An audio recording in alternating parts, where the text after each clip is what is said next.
us is the M Performance carbon fiber side gills, breather gills, eh?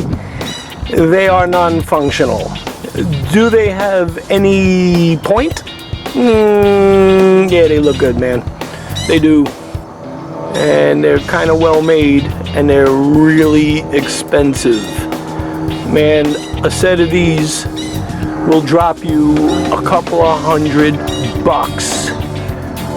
In fact, I think it might cost you somewhere in the $350 range.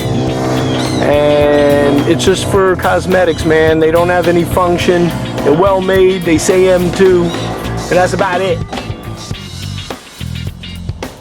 So yeah, they say M2 on it, so everybody will know what you're driving.